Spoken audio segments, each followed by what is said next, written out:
Restaurant Radio.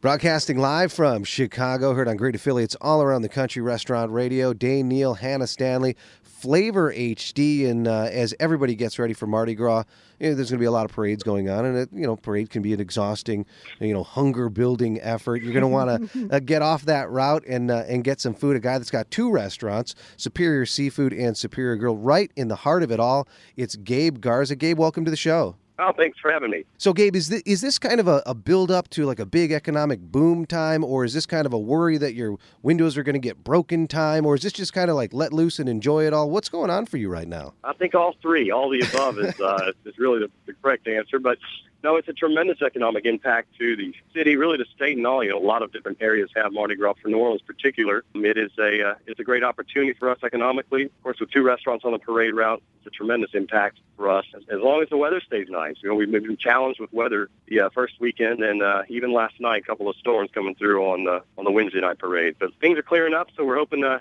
have a great weekend. Now, do you guys alter your serving times, your dinner plans? Do you guys stay open earlier or later? How do you alter your lifestyle for everybody else's during the parades? Well, you just try to really make yourself available for our guests. We do open earlier on certain days as days of early parades, such as a Saturday and Mardi Gras Day on Tuesday. We'll get the establishments ready and bars open at 9. Food service starts about an hour and a half earlier than normally would. So we also have to adjust our menus just due to the pure fact of how much volume of people will be coming through. So we adjust the menus so we can serve the masses, if you will. Now, do you find that people come in, of course, Mardi Gras in New Orleans draws so many people from all around the country, well, even the world, that kind of come down there to enjoy the celebration. Do you find that people are asking for or looking for a certain thing, that maybe you want to add more traditional Mardi Gras or New Orleans style stuff to your menu than you would other times of the calendar year? People honestly looking to get fed for one thing, and just and what do you have? I'll take it. But no, really, with the two concepts we have, the one being Mexican, we just curtail what we do there a little bit. And the seafood opportunity with Superior Seafood, we are more of a New Orleans style restaurant. So we do have the jambalayas and the gumbos and items that are more into New Orleans cuisine. But all in all, you just kind of just get prepared for the masses and be able to serve them. I was wondering, though, too, is even in one of your places you mentioned it's got 300 seats. That's pretty big. Do you have to have a situation where, people have the little red beepers, or does that even make sense? Or it's like two people go in when two people go out? Does it get that crowded? It does get crowded at that point, and unfortunately, sometimes we actually have to use what a lot of other bars will use with a cover system, where you have a cover charge. But what that allows us to do is just control the amount of traffic. What's challenging for restaurants on the parade route really are the bathroom. And so we'll put attendants in the bathrooms, and that's really what people are wanting to do, is come in and use the restrooms. So at some point, you kind of have to control the flow so that you can deal with not putting too much pressure on the restaurant space, and the restrooms. But what's great with what we do is that if we ever get to that point where we have to charge at the door, control the flow of traffic, you then receive the credit for whatever we charge you at the door on your food bill or alcohol bill. It's kind of a key. So if you're coming in and you're actually spending money with us, well, that's great. We're not charging to get in the door. But if you're coming in just to use the bathrooms, well, then there's a fee. Okay, and that actually helps maintain the atmosphere within the restaurant for the guests. You don't want people traipsing through back and forth, and then you got waiters tripping over people who are... Absolutely, it does. You just get to the point where tripping. You can't. Yes, or tripping, exactly. Yeah, so that helps us. That helps us with that dynamic. And I got to tell you, there have been times where I would have paid to use a restroom, so I don't blame you for that. I mean, not to get too far off of the food side, but I guess, Gabe, that is a big deal down there, because you have so many people that happen to be imbibing, and then they've got to go somewhere. And I guess that is a huge deal, is like, where are the people going to actually use the restrooms? And it impacts a lot of the businesses. Oh, it absolutely does. And there are a lot of businesses and churches and schools that even set up, areas where they'll have a bunch of portalettes, and, it's $1 a time or $1 a use. It kind of gives everybody a unique opportunity to, if you're on, if you live here in New Orleans and you're on St. Charles and you're in that area, in that corridor, if you will, you have the opportunity of providing services for the masses, for the people. Right? It's exactly like the Cubs games, like people renting out their front yard to park. Yes, and it also gives new meaning to the phrase revenue stream. So control the flow. Gabe had already mentioned it. Exactly, control the flow. Well, when it comes to, you said you've got the Mexican concept with Superior Grill, and then you've got the seafood place. Well, let's talk about the food.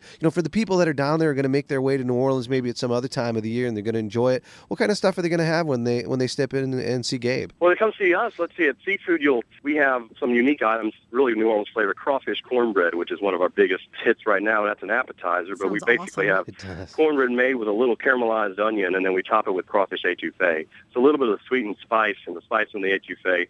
That's a fun appetizer. We're also doing shrimp and grits with our creamy tasso sauce at Superior Seafood, as well as char-grilled oysters. We have a raw bar, so we have an oyster bar. You can get them in a half shell and also char-grilled, which is, I'm not sure how many people are familiar with that. Something started here in New Orleans years ago with another restaurant. But we stick the char-grilled oysters on the grill and add garlic butter and Parmesan cheese and pecorino romano, and you grill them in the half shell, and they caramelize beautifully, and serve a dozen of those. You can't go wrong. And those are, of course, locally, I'm sure, harvested oysters. Absolutely. We use a couple local companies here, but for our raw bar, we do use a P&J oyster, which has been around for years here in New Orleans. And I have to say that when you taste theirs versus others, it's just the best, and that's what we serve. So we have a beautiful oyster bar at Superior Seafood, and like I said, you can belly up and have a dozen oysters, got draft beer, and watch a parade. Starting at 9 a.m. Starting at 9 a.m.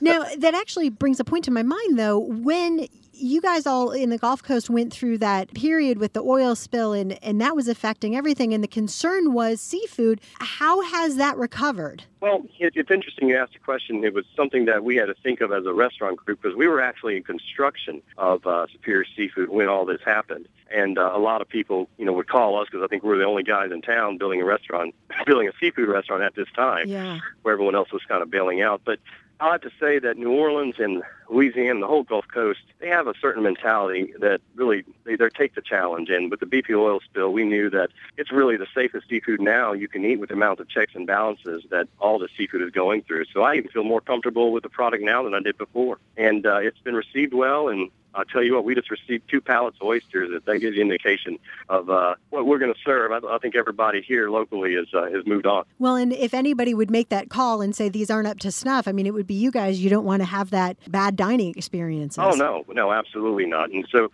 that was something that we went through with each of our vendors. And, it was a learning lesson for everyone to understand exactly what happened and where the checks and balances are and what the concerns are. But more specifically with oysters, I'm not sure how familiar everyone is with oysters, but the problem with oysters wasn't oil, but it was the freshwater intrusion. We opened up all the levees to push that oily water back out to sea. Mm-hmm. And that fresh water created an environment where it's not as salty or salinic as it should have been. And that's where the damage came from versus not really from tar or oil being in the oysters. So it ended up okay. I think they're recovering. We'll know here in the next couple of years. I know it's going to be challenging as a lot of those beds are replanted, reharvested, and we'll see what happens. But as of right now, I know that the product I'm serving is fantastic. Gabe, a question comes to mind, and you mentioned that Superior in your restaurant's relatively recent, and it could have been, I guess, what probably some of your partners would have thought would have been a dangerous time with the spill and everything, and just the economy. I mean, opening up a restaurant now isn't always the best thing to do, or it could be risky. So what brought you to do that? Did you grow up in New Orleans? Were you just trying to be a part of the recovery? And how did that start as far as the restaurant there? I was born in New Orleans, so I've got roots here. And as far as the restaurant was concerned, restaurants are risky. They're a risky business, but we work in the restaurants daily, and we feel confident in our ability. We're there every day and in front of the guests, and they see us. It just sets up for a better platform, a better dynamic for us economically, and that's the only way we know it. We have 7 restaurants in our group, and we don't have a corporate office, and that forces us to work in the dining rooms, and that's really, I think, what makes a difference for us. Yeah, that is very unusual, and what a great statement that you guys are in there hands-on, not just sitting behind a desk. Now, I'll let you know that I relocated 70 sacks of oysters today to a new cooler myself, so we're definitely hands-on for sure. Wow, that's walking the walk. And of course, on Flavor HD here, he is talking the talk. It is Gabe Garza of Superior Grill and Superior Seafood, right there in the heart of it, in the middle of the Maelstrom Mardi Gras coming up, hoping to have a great time and hoping that everyone that visits them have a great time. If people want to get more information about you so they can come visit when, of course, this next week or any time during the year, where can they go? They can visit both of our websites, www.superiorseafoodnola.com or superiorgrill.com. Perfect. Thank you so much for joining us. Yeah, Gabe, continued success. Stay alive. Sell some oysters. Get some bathroom passes, and have a great Mardi Gras. Thanks so much. Come see us soon. Restaurant Radio.